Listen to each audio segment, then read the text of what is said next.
Welcome to Disturbingly Cheap Reviews. The straight-to-DVD market is a great place for random movies to get needless sequels to cash in on a decent to good name. However, one might be curious as to why the movie that was listed in Guinness Book of World Records as the worst grossing video game movie of all time would receive a direct-to-DVD sequel. The answer?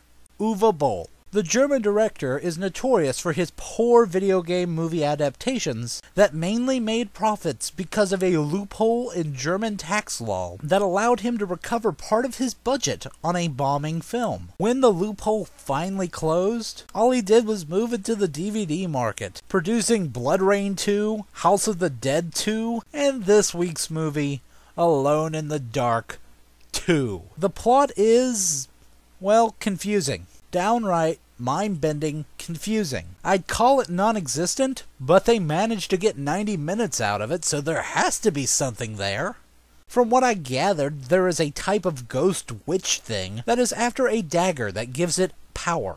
This powerful knife, due to a series of events, ends up in the possession of Edward Carnby's midsection, bringing him into the middle of a family struggle against the witch. Now they must use the visions that Carnby sees to try and finally kill the supernatural evil. This movie does seem better than the original. Then again, if you go back to the same restaurant that gave you food poisoning, perhaps you aren't as surprised when it happens again. Its dialogue can be rather stupid. The witch only comes out at night, making it much easier for the movie's CGI. And again, the plot is a simple concept taken to moronic levels. Those making the movie definitely had a plan, casting a slew of horror and B-movie favorites such as Bill Moseley, Lance Henriksen, PJ Soles, and Danny Trejo. Moseley plays a father protecting his daughter from the witch. Henriksen plays the former witch hunter turned farm veterinarian who is pulled back into the struggle. PJ Soles plays Henriksen's wife. Danny Trejo, let's just say if you picked up the movie because he's in it, you're going to be disappointed. The problem is, with good acting comes a healthy paycheck, and this movie doesn't have the kind of budget to keep them around for a majority of the action. I'm giving this movie a grade of a D-.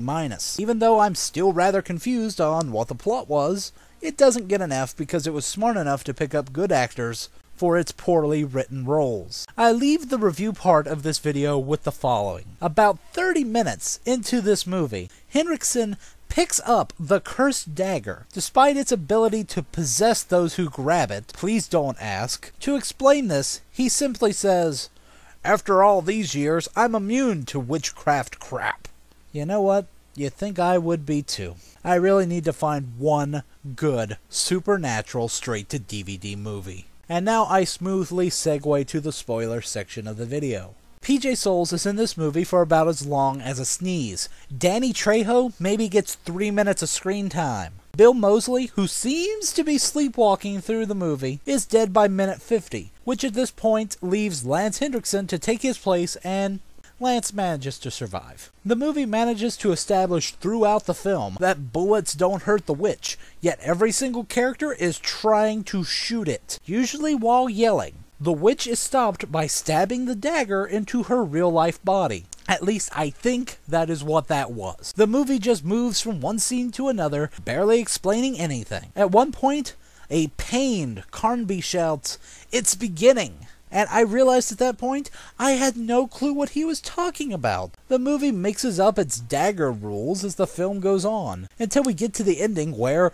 the witch survives what was supposed to kill her, because we need that it's not dead yet ending, and possesses the main girl. From there, Carnby gives her a quick drowning in a conveniently placed barrel, and then brings the main girl back to life by stabbing her with the dagger. Please don't ask how that works. I'm still trying to figure out how the evil, superpowered witch, who could survive any and everything, gets taken out by good old-fashioned water to the lungs.